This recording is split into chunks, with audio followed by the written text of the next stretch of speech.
ጾመ ነቢያት የሚጾምበት ምክንያቱ እኔ አሁን ኦርቶዶክስ እንደምትናገረው አይደለም ኤርሚያስ እየተናገርክ ያለው ነው እያሉኝ ያሉት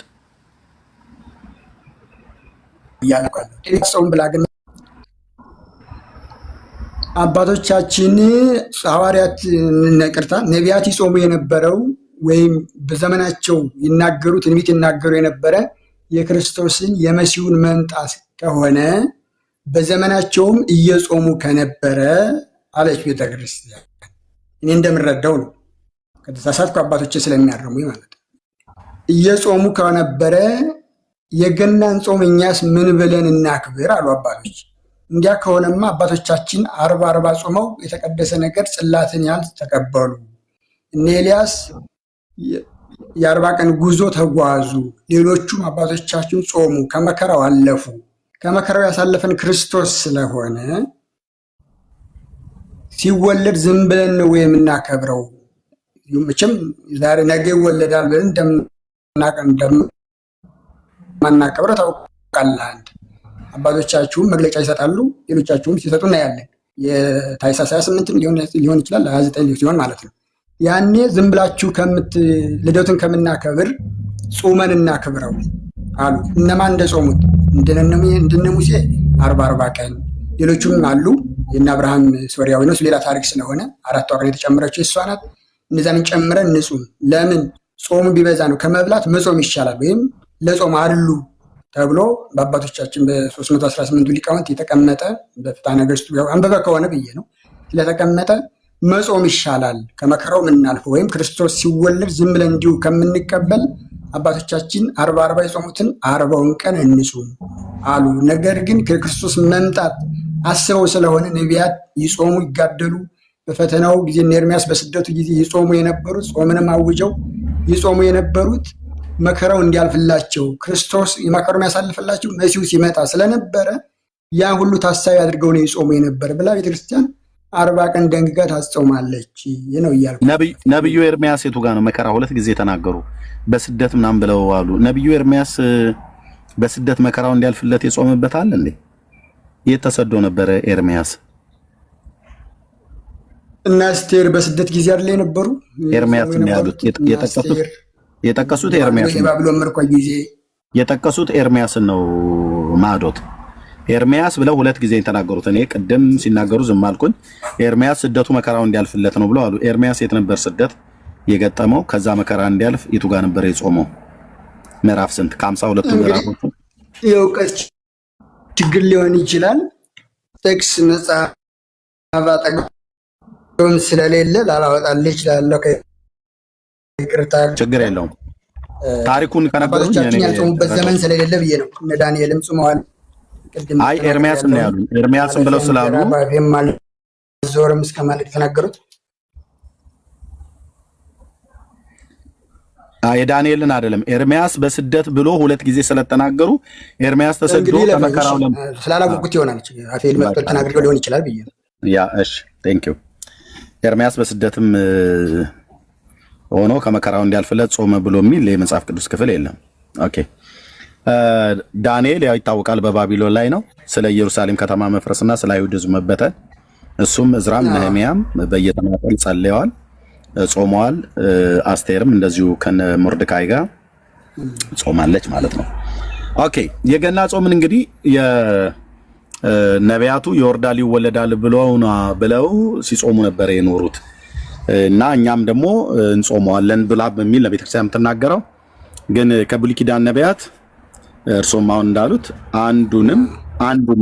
አንዱም ነቢይ ክርስቶስ ይወርዳል ይወለዳል ብሎ የጾመ ነቢይ የለም። አንድም ነቢይ ቀደም የጠቃቀሷቸው ነቢያት በየግላቸው አንዳንዶቹ ጾም አውጀው ጾመዋል፣ አንዳንዶቹ ደግሞ ጾምንም ሳያውጁ እንጾምም ብለው ሳይሆን ለምሳሌ ኤልያው ነቢይና ሙሴ ንጹም ብለው አይደለም የጾሙት። በቃ ኤልያስም አንድ ቀን በበላው መብል ወደ እግዚአብሔር ተመለስ በመጣህበት መንገድ ተመለስ ብሎት ጌታ መልሶታል ማለት ነው። የ40 ቀን መንገድ ሄዷል። ሙሴም ከጌታ ጋራ በኮሬብ በተራራው ስብሰባ ስለነበረው በዛ ቆይታ ውስጥ ነው። ልጹም ብሎ አይደለም የወጣው 40 ቀን ቆየ፣ አልበላም አልጠጣም ይላል። ኦኬ። ሁለቱም ታላላቅ ነቢያት ሲጾሙ ሌሎችም ነቢያት ሲጾሙ ጾም ከብሎ ከተባለ ያ ማለት ነው አለመብላት አለመጠጣት ጾም ነው ተብሎ ስለሚታመን፣ መሲሁ ግን ይወርዳል ይወለዳል ብሎ ግን የጾመ የለም። አንድ ይሄን በዚህ ጨረስን። ከሰባቱ አጽዋማት ጾመ ሁዳዴ ላይ ላውራውት። ጌታችን የጾመውን ጾም አብይ ጾም የሚባለውን ጾማላችሁ አይደል? መጽሐፍ ቅዱሳዊ ጾም ነው እሱ ጾም? አዎ። ጌታችን ስንት ቀን ነው የጾመው? 40 ቀን አልበላም አልጠጣም አይደል? አዎ። ኦርቶዶክስ ስንት ቀን ነው የምትጾመው? ቀኑ 55 ቀን 15 ቀን ተጨማሪ ያለው ማለት ነው። አዎ። ጌታችን 40 ቀን እናንተ 55 ቀን። ማነው 15ቱን ቀን የጨመረው? ጥሩ ያው ክርስቶስ 40 ቀን ነው የጾመው። 15ቱን ቀን የጨመሩት አባቶቻችን 318ቱ ሊቃውንት ወይም ሐዋርያት ናቸው። እንደውም ማስረዳት ይችላለሁ፣ ችግር የለውም። 318ቱ ሊቃውንት ሐዋርያት ይባላሉ እንዴ? አስተማሪ ማለት ነው። ሐዋርያ፣ ተጓዥ፣ ያዥ፣ አስተማሪ እያለ ይቀጥላል እኮ። እናንተ 12 እንደነ ጴጥሮስ ያለውን አይደለም። እነ ጳውሎስም ሐዋርያ ይባላሉ እኮ እንደ 12 አይደለም አይደል? እንደሱ ከሆነ ኦኬ። ያ እሺ፣ እንደዛ በሚለው ነው። ስለዚህ 318ቱ ሊቃውንት ናቸው 15ቱን የጨመሩት። ከዛም በኋላ የተነሱት እነ ዲሜጥሮስም ቢሆኑ ሌሎቹም አባቶቻችን ላስረዳ አልኩኝ እኮ የሰዎቹን ሳይሆን ለምን 15 ቀን ጨመራችሁ ለሚለው ላስረዳ ወይ? እሺ ያስረዱ። አሁን የሰዎቹ እኮ ምንም ጥሩ። የመጀመሪያው ሳምንት ጾመ ሕርቃል ነው። አዎ፣ ይህም በኢየሩሳሌም የተደረገ ታሪክ ነው። ምክንያቱም ታሪክ ስለሆነ ደስ ስለማይልህ ብዬ ነው። አንተ ታሪክ ላይ አይ ማን ነው? እኔ ታሪክ ደስ ይለኛል። እኔ ታሪክ ደስ ይለኛል። ጥሩ እንግዲህ ጾመ ሕርቃል ማን ነው? ንጉሱ ሕርቃል ማን ነው? እሱ ንጉሱ ሕርቃል ነው። ስለ ክርስቶስ መስቀል በጠላቶቹ መስቀልን ያስመለሰ ነው። እንግዲህ እሱም ታሪኩን በሰፊው ማየት ትችላለህ። መጨረሻው ሳምንት ሕማማት ነው ይታወቃል። ቆይ ማን የጨመረው ጾመ ሕርቃልን? አባቶቻችን አልኩህ እኮ የደነገጉት። የትኞቹ አባቶች? የነዛ 318 ሊቃውንት የተባሉት? አዎ ማለት ትችላለህ። አይ ማለት ትችላለህ አይደለም፣ እርስዎ ይበሉና ይንገሩኝ። 318 ሊቃውንት አይደል? እነሱ በዛ በጉባኤ ኒቄያ ማለት ነው የተሰበሰቡት። አዎ ጉባኤ ኒቄያ የተሰበሰቡት ማለት ነው አይደል? እነሱ ናቸው የጨመሩት ጾመ ሕርቃልን።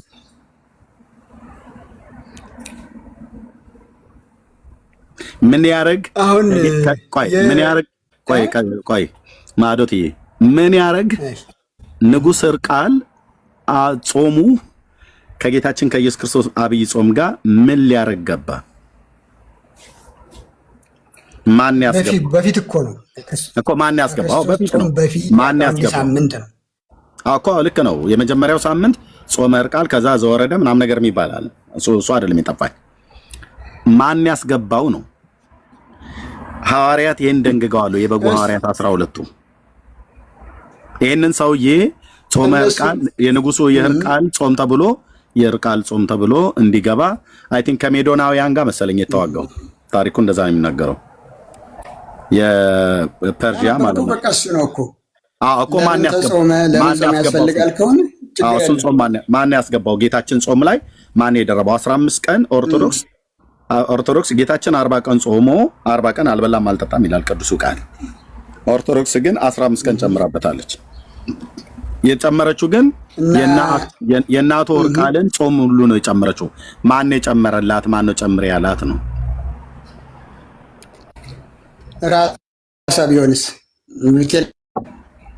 ራሷ ቢሆን ልክ ነው። ለምን በሐዋርያቱ ትምህርት ስለማትመራ፣ ለምን በእግዚአብሔር ቃል ላይ ያመፀች ቤተክርስቲያን ስለሆነች ራሷ ትጨምራለች ማለት ነው። ኤርሚዬ እንደዛ አይደለም። ቆይ ብሉ ማለት ነው የሚሻለው? ክርስቶስን የሚያስመስል ጹሙ ማለት ነው? እስኪ ንገረኝ። ማለት ነው የሚበልጠው? ጹሙ ማለት ነው የሚበልጠው? እስኪ ንገረኝ። ማዶትዬ ኦርቶዶክስ ቤተክርስቲያን መሰረቴ በሐዋርያት መሰረት ላይ የተመሰረትኩ ቤተክርስቲያን ነኝ ትላለች አይደል? በሐዋርያትና በነቢያት። አዎ ኦኬ። በሐዋርያትና በነቢያት መሰረት ተመስርቻለሁ ብላ ስትል ምን እያለችን ነው?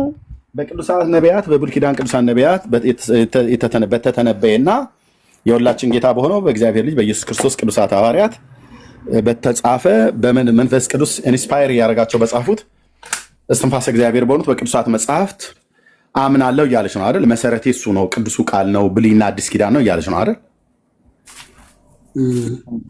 አጽዋሟ እንደዚህ ከዚህ ቃል የተቀዳ መሆን አለበት። አጽዋማቷ፣ የትኛውም አምልኮቷ፣ ስርዓቷ በብሉይ ኪዳንና በአዲስ ኪዳን መጽሐፍት ላይ ተፈልጎ መገኘት አለበት። ዋቤ አድርጋ የምትጠራቸው እነ ቅዱስ ጴጥሮስን፣ ጸሐፍተ ሐዋርያትን፣ እነ ቅዱስ ማቴዎስን፣ እነ ቅዱስ ጳውሎስን መሆን አለበት። ምክንያቱም መሰረቴ ብላ ካለች አበው እንደሚሉት ነገርን ከስሩ ውሃን ከጥሩ ይላሉ እና ስለዚህ ወደ መሰረቱ ስንሄድ ኦርቶዶክስ መሰረትሽ ማን ነው ብለን ስንላት የብሉይ ኪዳንና የአዲስ ኪዳን ቅዱሳት ነቢያትና ቅዱሳት ሐዋርያት። ኦኬ። የማዕዘንሽ ድንጋይ ማን ነው ስንላት ክርስቶስ ኢየሱስ።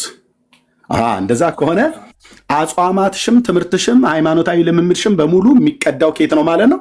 ከመጽሐፍ ቅዱስ ነው ማለት ነው። ስለዚህ ከመጽሐፍ ቅዱስ ከተቀዳ ኢየሱስ ጌታችን 40 ቀን ጾሟል።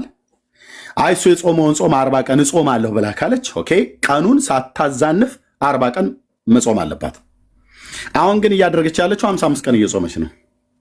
ጌታችን ኢየሱስ ክርስቶስ ማጨምሩ አሉ ነው። የግድ እኮ የጌታን ቃል ማጉደል ብቻ አይደለም፣ አትጨምርምም ብሏል። መጨመርንም ይከለክላል፣ ማጉደልንም ይከለክላል። ስለዚህ 15ቱ ቀንን የነ አቶ ህርቃልን የንጉሱ የህርቃልን ጾም በጌታችን ጾም ላይ አምጥቶ ጨምሮ ጹሙ ብሎ ያለው ማን ነው? የትኛው ሐዋርያ ነው ነው እያልኮት ያለሁት። በመሰረቱ ቤተ ክርስቲያን እኮ የመደንገግ እነዚህ አሁን ስርዓት ነው፣ ቀኖና ነው፣ ዶግማ አይደለም። ዶግማም ቀኖናም ራሷ ቤተክርስቲያን እኮ ለልጆቿ ቀምራ ማስቀመጥ ትችላለች እኮ አይደል እንዴ? አንድ ቤተክርስቲያን የራሱ ተከታዩን እኮ ይህን አድርጉ አታድርጉ ማለት አይችልም እንዴ? መብት የላትም እያልከኝ ነው ኤርምዬ? ትችላለች እኮ ትችላለች፣ ግን መጨረሻው ህማማት ነው። ትንሣኤን ለማክበር ያድምጡኝ። ቤተክርስቲያን ትችላለች፣ ስልጣን አላት። የምትችለው ግን ሪትን በሆነ በተጻፈው በብሉይና በአዲስ ኪዳን በቀደሙ አባቶች በነቢያትና በሐዋርያት የሁላችን ጌታ በሆነው በኢየሱስ ክርስቶስ በተሰበከ ወንጌል በቅዱሳት መጽሐፍት መሰረት ላይ ቆማ ነው። እሷ ከተጻፈው እውነት ውጭ ወጥታ ዘወሃቦሙ ስልጣነ ለሐዋርያት እያለች ኦኬ፣ ያ ለሐዋርያት የተሰጠ ስልጣን ለእኔም ተሰጥቷል ብላ እስካለች ድረስ በተጻፈ በእግዚአብሔር ቃል ላይ ሳትጨምር ሳትቀንስ ሪትን ለሆነው ለተጻፈው ለእግዚአብሔር ቃል ታማኝ ሆና ያንን ነው ማራመድ ያለባት። አሁን ግን ጌታችን 40 ቀን ጾመ ይላል የተጻፈው። ኦርቶዶክስ ግን የለም የኢየሱስ ጾም 40 ቀን ነው፣ እኔ በላው ላይ ግን 15 ቀን ጨምራለሁ። ምክንያቱስ ማንም የሚጠይቀኝ የለም። ህዝቡም እንደሆን በቃ ዝም ብዬ አስተኝቼዋለሁ። ርብዬ እና ዕዳ በደል ያመጣል ስንጨምርበት፣ ጾሙ ስንቀንስ እና ስንጨምር ያመጣል። ስለጨመርን ዕዳ በደል ይመጣብናል።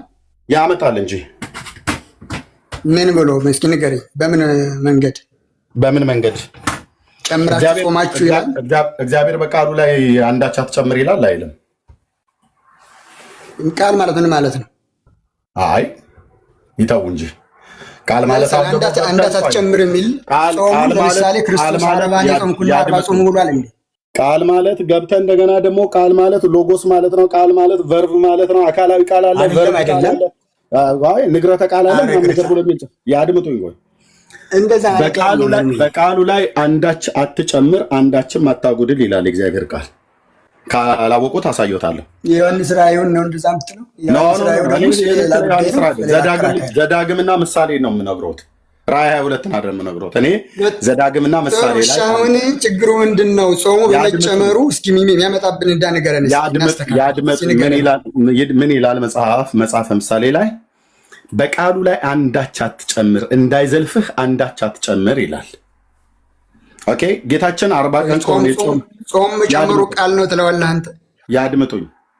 40 ቀን ጌታችን ከጾመ እናንተ 55 ቀን ለመጾም ማን የፈቀደላችሁ ሲጀምር ነው? አንደኛ ሲጀምር ኢየሱስ እኮ ልነግርህ አይደለ እንዴ? ይቀጥሉ። ያው በቃል ስጦት ይቀጥሉ። ከዛ ነው ይናገራሉ። ይቀጥሉ። 55 ቀን ይጾምበታል። ምክንያቱም በደንብ ዘርዝረው ይንገሩኝ። ይቀጥሉ። እሺ እንግዲህ ቀመር እናውጣ ተብሎ አይደለ መከራ እያየን ያለ ነው። እንግዲህ ቤተክርስቲያን አትብሉ ብላ ካለችን የክርስቶስ በማቴዎስ 6 ያለ ይታወቃል። መቼም ጾሙ እንዳለ ክርስቶስ አይደል?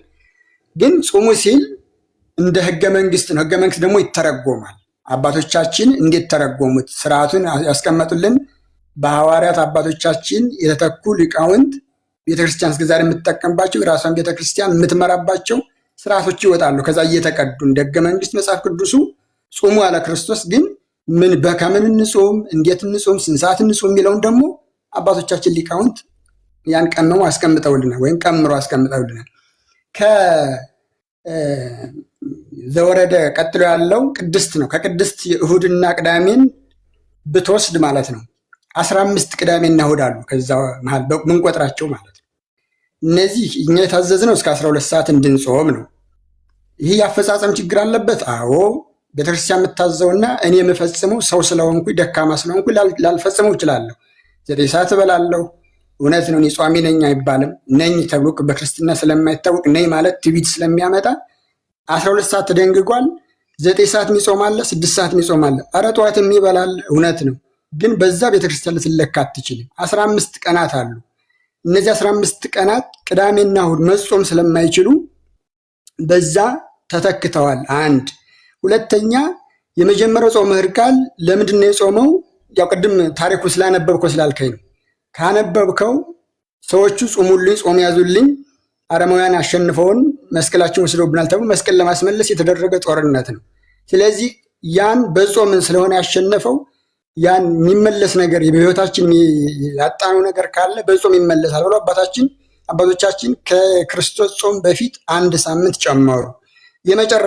የመጨረሻው ደግሞ 1 ሳምንት ይሆናል። ከሰኞ እስከ ዓርብ እስከ ስቅለቱ ያለው ክርስቶስ ለኛ ሲል መከራውን ያየውን ሕማሙን አምጠን እየጾምን እየሰገድን እስከ 1 ሰዓት ነው። ያኔ ማንም አይበላም። እውነት ለመናገር እስከ 1 ሰዓት ድረስ እየተጾመ እየተሰገደ ትንሣኤውን እናከብራለን። ትንሣኤውን ዝም ብለን ጾመን ከምናከብረው ይሄኛውን እንዳለ የክርስቶስን ጾም ጾመን ያኛውን ደግሞ ተጨማሪ 5 ወይም 6ኛ ቀን ይሆናል እሱን እንጹም ብለው ነው አባቶቻችን ቤተክርስቲያን እንድንጾም ያደረገችን።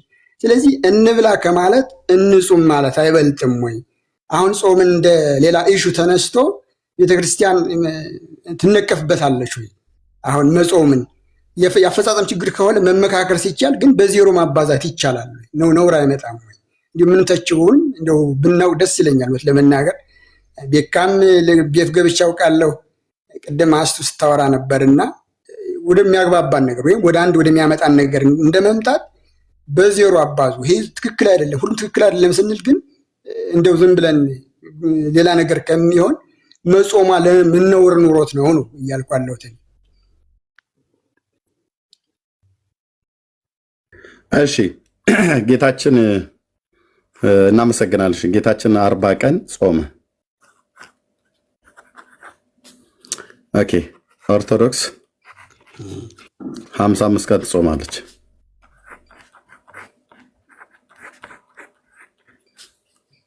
የስንት ቀን ልዩነት አለ? 15 ቀን ልዩነት አለ። ኦኬ ይሄንን 15ቱን ቀን 15 ቅዳሜና እሁዶች አሉ አሉ።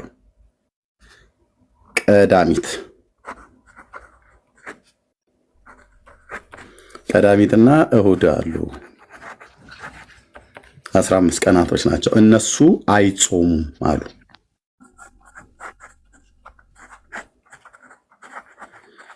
ኦኬ የማይጾምበት ምክንያት ሰንበት ስለሆኑ ነው አይደል? ሰንበት ስለሆኑ ነው አይደል? የማይጾሙት ሰንበት ስለሆኑ የማይጾሙበት። ኤርሚ አትጾሙ ያላለ ወይ ቅዳሜና እሑድ የሚለውን በዛው ልንመጣ ነው ገና በደንብ ልንመጣ ነው። አይጾሙም፣ ምክንያቱም ሰንበት ስለሆኑ ሰንበት ስለሆኑ አሉ። ኦኬ ጌታችን መድኃኒታችን ኢየሱስ ክርስቶስ ኦኬ ወደ ቅዱስ ቃሉ ስንሄድ 40 ቀን አልበላም አልጠጣም። ማቴዎስ ወንጌል መጽሐፍ ምዕራፍ 4 እሺ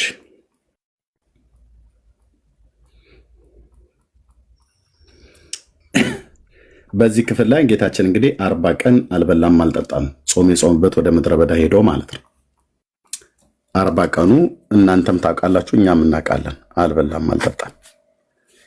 የኦርቶዶክስ ግን 55 ቀን ትበላለች ትጠጣለች። ኦርቶዶክስ ማለት ነው። ኢየሱስ አልበላም አልጠጣም፣ ኦርቶዶክስ ግን ትበላለች ትጠጣለች። ከስብ ነክ ነገር ከእንቁላል ነክ ነገር ከእንስሳት ተዋጽኦ ውጪ ሌላውን ትበላለች ትጠጣለች ማለት ነው። እሱ ግን አልበላም አልጠጣም። ኦኬ 15ቱ ቀን ሰንበት ስለሆነ 15 ቅዳሜና እሑዶች ስላሉ አንበላም አንጠጣም አሉ። ማዶት የምጠይቀውት ጌታችን 40ውን ቀን ሲጾም ስንት የአይሁድ ሻባት ነበረ? የአይሁድ ሻባት ማለት የአይሁድ ሰንበት ማለት ነው። የአይሁድ ሰንበት ነበር። ስንት የአይሁድ ሰንበት ነበረ? ቅዳሜ ማለት ነው። አዎ በ40 ቀን ውስጥ አሁን ክርስቶስ ቅዳሜውን ሁሉ ጾሟል ልትለኝ የፈልገ ከሆነ አይሆንም። ለምን መሰለህ? አይ ቆይ የኔን ጥያቄ ቆይ የኔን መልስ ገምተው ከመናገር የጠየቁት አላውቅም። ኦኬ 40 ቀን ማለት ስንት ቅዳሜ እንደሆነ እሺ 40 ቀን ማለት 1 ወር ከ10 ቀን ነው አይደል? ቀሲስ ሶሪ ቀሲስ አልኩኝ። አይ ቲንክ ድምፅዎት እንደዛ ስለመሰለኝ ነው። ወይ 5 ወይ 6 5 ሳምንት እንደማለት ነው አይደል? 5 ሳምንት ከምናምን ነገር አይደል? የ40 ቀኑ ያው አንዱ የተጠመቀበትን ቀኑን እኔ 40 ቀኑ የ40 ቀኑ ጾም ነው። ለወደ እንደተጠመቀ ወዲያውኑ በመንፈስ ተነስቶ ወደ ምድረ በዳ ሄደ ይላል። ያው እንዲያ ከሆነ እርምዬ መቼ ነው? ምን ቀን የተጠመቀ? ስለ ቀኑ ለማግኘት ስለ ቀኑ አይደለም፣ ቀኑን አይደለም ነው የፈለኩት። በ30 ዓመቱ ነው የተጠመቀው በጢባሪዮስ ቄሳር ዘመን በ30 ዓመቱ እንጂ ቅዳሜዎችን ለማግኘት ቀኑን ታስታውሰዋለህ? እኔ አላውቅም። በቃ እንዲያ ከሆነ እኔም አላውቅም። እኔ እየጠየኩት ያለሁትኝ ስንት ይሄ 40 ቀኑ ስንት ወርና ስንት ወይ ደግሞ ሳምንት ነው እያልኩት ያሉት። አንድ ወር ስንት? ከ10 ቀን ማለት እኮ አንድ ወር ከ10 ቀን ማለት ነው። በአንድ ወር ከ10 ቀን ውስጥ አንድ ወር 4 ሳምንት አለው አይደል? አንደኛው ሳምንት 10 ቀን ብሎ የሚለው 7ቱን ትተነው አንዱ 7ቱን ብቻ ይዘኑ 3ቱን ቀን እንቶ 5 ሳምንታት አሉ ማለት ነው። በ40 ቀናቶች ውስጥ 5 ሳምንታት አሉ። በ5 ሳምንታት ውስጥ 5 የአይሁድ ሰንበት አልፏል ማለት ነው። በ5ቱ የአይሁድ ሰንበት አይችልም። የተጠመቀበት መነሻ ሊኖረን ያድምጡኝ። እኔ ስለመነሳት ስለሞቱ አላነሳውም። እኔ ገና ከዮሐንስ በ30 ዓመቱ በዮሐንስ እጅ ተጠመቀ ይለናል። በጢባሪዮስ ቄሳር ዘመን ቅዱሱ ቃል ለጽሁፉ እኔ ለቴክስቱ ታማኝ ነን እኛ።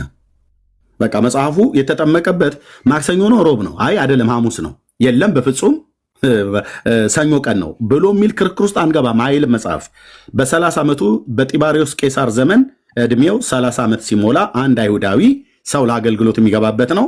30 ዓመት ሲሞላው እንደ እግዚአብሔር ቃል እንደተጻፈው በትንቢተ ኢሳይያስ መጽሐፍ ምዕራፍ 40 ላይ እንደዚሁም በሚልኪያስ መጽሐፍ ምዕራፍ 3 ላይ እንደተጻፈው ጌታ ወደ ዮርዳኖስ ሄደ። ያን ታላቅ ነብይ ያገኘው። ያ ታላቅ ነብይ የተጻፈለት በእነዛ በሁለት ጉምቱ በሆኑ በብሉይ ኪዳን ነቢያት ስለተጻፈለት ማለት ነው። ዮሐንስ ከምድረ በዳ መጣ ማለት ነው።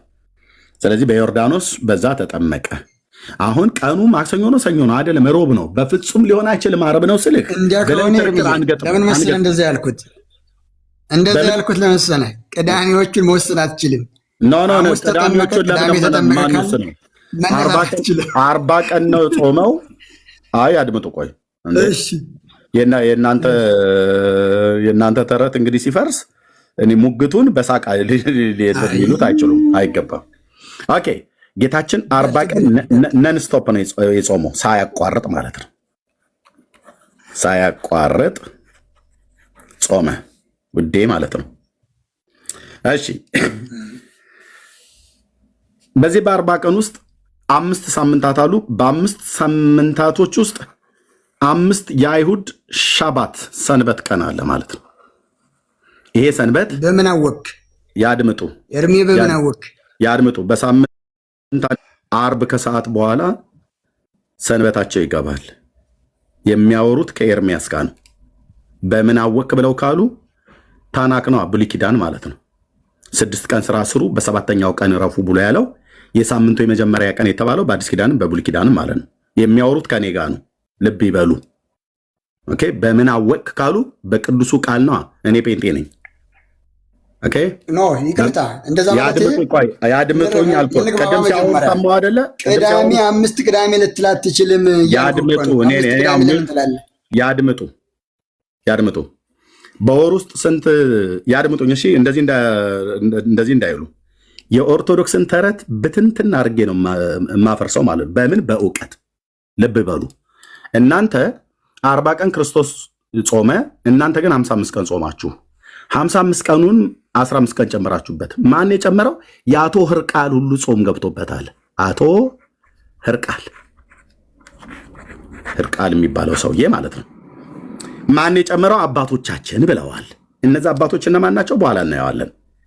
3 ምዕት ብለው ሊሉ ፈለጉ። ቅድም የቱ ጋር ጉባኤ ኒቅያ ላይ የነበሩት? አዎ ድንጋጌው ካለ ይነግሩናል። ልክ ጸሎታ ሃይማኖት ነአምን በአሐዱ አምላክ እግዚአብሔር አብ አሐዜ ኩሉ ዓለም ብለው የደነገጉትን ድንጋጌ የኒቅያውን ክሪድ ልክ እዛ ጋ ይሄን ጾም ይግባ ብለው ደንግገው ከሆነ ይነግሩናል። ታሪኩን የሚያውቁት ከሆነ እኔ ይህን ሰውየውን ታሪኩን ስለማውቀው ነው የምነግረውት። የትኛው መጽሐፍ ላይ በምን ጊዜ እንደተጻፈና ማን እንዳስገባው እርሶ ይነግሩናል ማለት ነው። ኦኬ አሁን ግን ልቀጥል። ጌታችን 40 ቀን ጾመ። 40 ቀን ማለት ወር ከ10 ቀን ማለት ነው። በአንድ ወር ውስጥ ስንት ሳምንታት አሉ? 4 ሳምንታት አሉ። በነዛ ሳምንታቶች ውስጥ ሳምንቱ በገባ 6 ቀን አይሁድ ስራ ሰርተው በሰባተኛው ቀን ሻባት ያርፋሉ ማለት ነው። 6 ቀን ስራ ይሰራሉ። ስራህን ስራ ተብሏል። በሰባተኛው ቀን ግን እረፍ ተብሏል። እረፍት አድርግ ተብሏል። ስለዚህ ጌታችን 40 ቀን ሲጾም በዚህ በ40 ቀን ውስጥ 5 ሳምንታት አሉ። በ5 ሳምንታቶች ውስጥ 5 ሻባቶች አልፈዋል። ከምድረ በዳ ሻባት በሚገባ ሳለ ዓርብ ከሰዓት በኋላ ከምድረ በዳ እየመጣ ወደ ኢየሩሳሌም እየመጣ ወደ ቤርሸባ ወይ ደግሞ ወደ ሌሎች ወደ ናዝሬትም ይሁን ወደ ሌሎች ከተሞች እየሄደ ማኪያቶና ቡና እየጠጣ አይደለም እየተመለሰ የጾሙ። የጾም በየአይነት እየበላ አይደለም መጥቶ ተመልሶ የጾሙ። ሲጀምር ነው የጾም በየአይነትም የላቸው። ኦኬ በአይሁድ ባህል ግን የሚበላውን መብል አይሁዳዊ ሰው ነውና ጌታዬ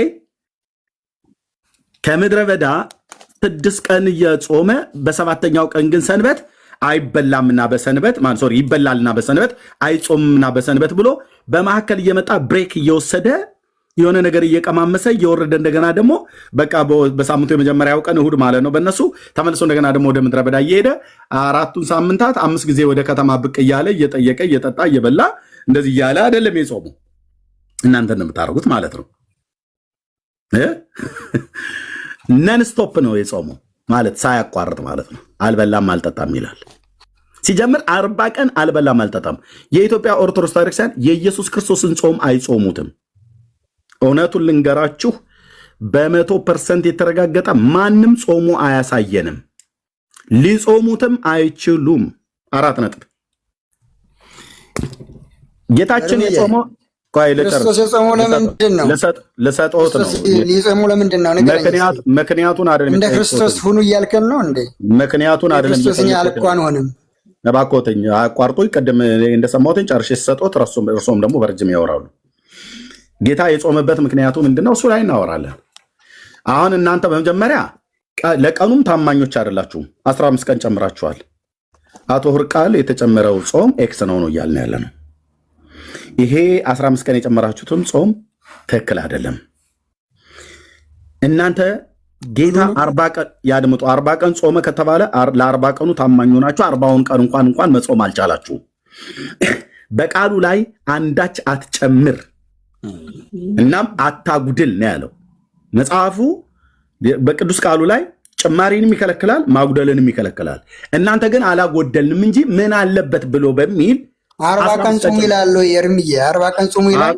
ኧረ ተው ኤርምዬ ተው አላለም እኮ ጌታችን 40 ቀን ጾሙ አላለም ሲጀምር። በሱም እኮ የኦርቶዶክስ ተረት እኮ ሊፈርሳል እኮና ከቃሉ አትጨምሩ አልከን እኮ። ከምን ቃል ነው የምንጨምረው? የቀነስነው ሲጨምር ነው። 40 ቀን አይደል የሚለው ቅዱስ ቃል። ጌታችን 40 ቀን ነው። ጌታችን 40 ቀን አይደል የጾመው? እና ነውሩ ምንድን ነው እኮ? ነውሩ ምንድን ነው? ነውሩ ማለት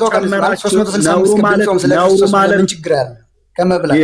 እባክዎትን እየተደማመጠ በምን አለበት ነው አይደል ሃይማኖት የምትሰብኩት? እኛ እኮ ምን አለበት እኮ ነው የገደለን። ኦኬ በመጽሐፍ ምሳሌ መጽሐፍ ምዕራፍ 30 ላይ እግዚአብሔር ቃል እንደዚህ የሚል ቃል አሳየሁት። ቁጥር 6 ጴንጤ ብጋ ነው አይመጡት እንዳይዘልፍህ ያድምጡ። ያድምጡ እባክዎትን። እንዳይዘልፍህ እግዚአብሔር ሐሰተኛም እንዳትሆን በማ ፊት በእግዚአብሔርም በትውልድ ፊት በቃሉ ላይ አንዳች አትጨምር ብሏል። ኦርቶዶክስ ሐሰተኛ ለመሆን በጌታ ጾም ላይ እሱ ያልጾመውን ጾም 15 ቀን ጨምራ የማይጠቀስ ጥቅስ እኮ ነው እየተጠቀስክ ያለው። ስለ ጾም አሁን ምንድን ነው የሚገልጸው? ቀሲስ ሚዩት ያድርጉ እባክዎትን፣ አይረብሹኝና ልስጦት ጨርሻለሁ። ሚዩት ያድርጉት። እንዳይዘልፍህ እግዚአብሔር ነው የሚዘልፈው።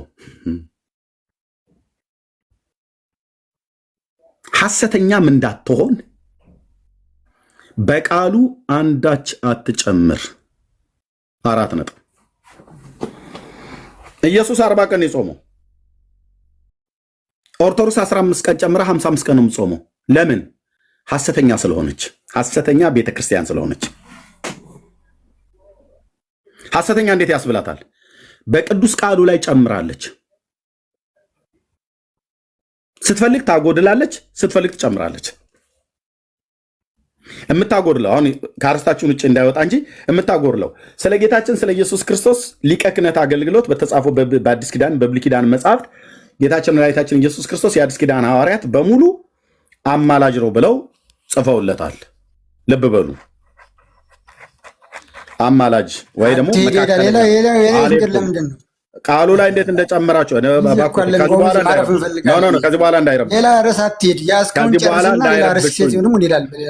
ከዚህ በኋላ እንዳይረብሹኝ ነው የምለው። ችግር አይደለ ኤርሚ። በቃ እንግዲህ እንደ ጉጉት አሁን ማብሮም ምንድን ነው እኛ የጎደል ነው ከቃሉ ጨምር ነው የጎደል ነው ምንድን ነው? እሱ እንኳን ሳታስረዳኝ ነው ሌላም ለምን ትሄዳለህ? ይሰሙኛል። ከዚህ በኋላ እንደዚህ እንዳይረብሹኝ የፈለኩትን ተናግሬ ሰጦታለሁ። ምሳሌ መስጠት እችላለሁ። ኦኬ፣ ሰባኪ ስለሆንኩ ምሳሌ መስጠት እችላለሁ። ከዚህ በኋላ እንደዚህ የሚያደርጉ ከሆነ ታች ይወርዳሉ።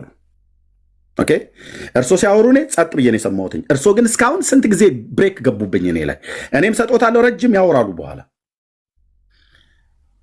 እንደ ጉጉት ወፍ እያጉረመረሙ ማይክ እየከፈቱ ማውራት የለበትም።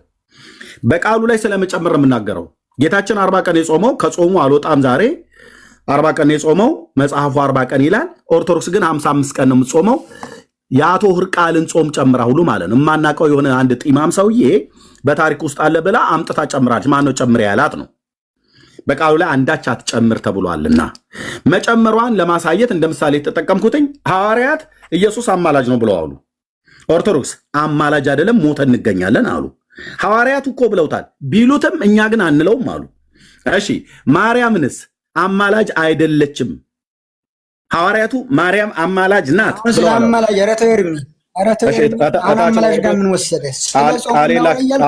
ቃሌን ላከብር ነው፣ ታች ላወርደው ልገደር ነው።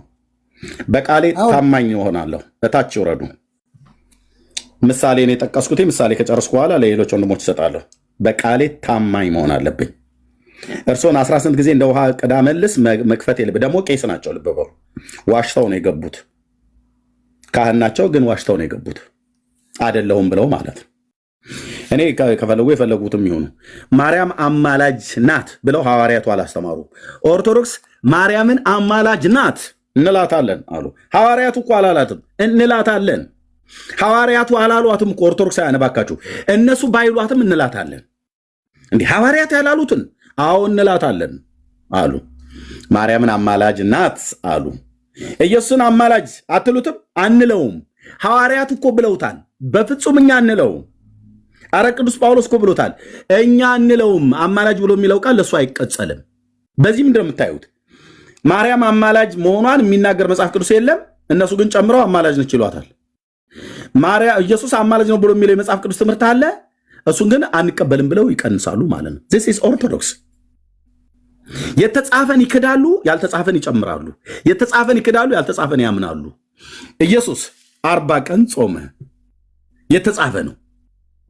የተጻፈውን አያከብሩም። 55 ቀን ግን ጨምረው ይጾማሉ።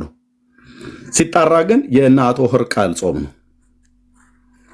ለዚህ ነው ኦርቶዶክስ በሰው ስርዓት ትምህርት ነው የምትመራው ብለን የምንለው ማለት ነው። 7ቱ አጽዋማታችሁን እፊቴ ኑና ቅረቡና እስኪ ያወሩት። 7 አጽዋማት አላችሁ አይደል?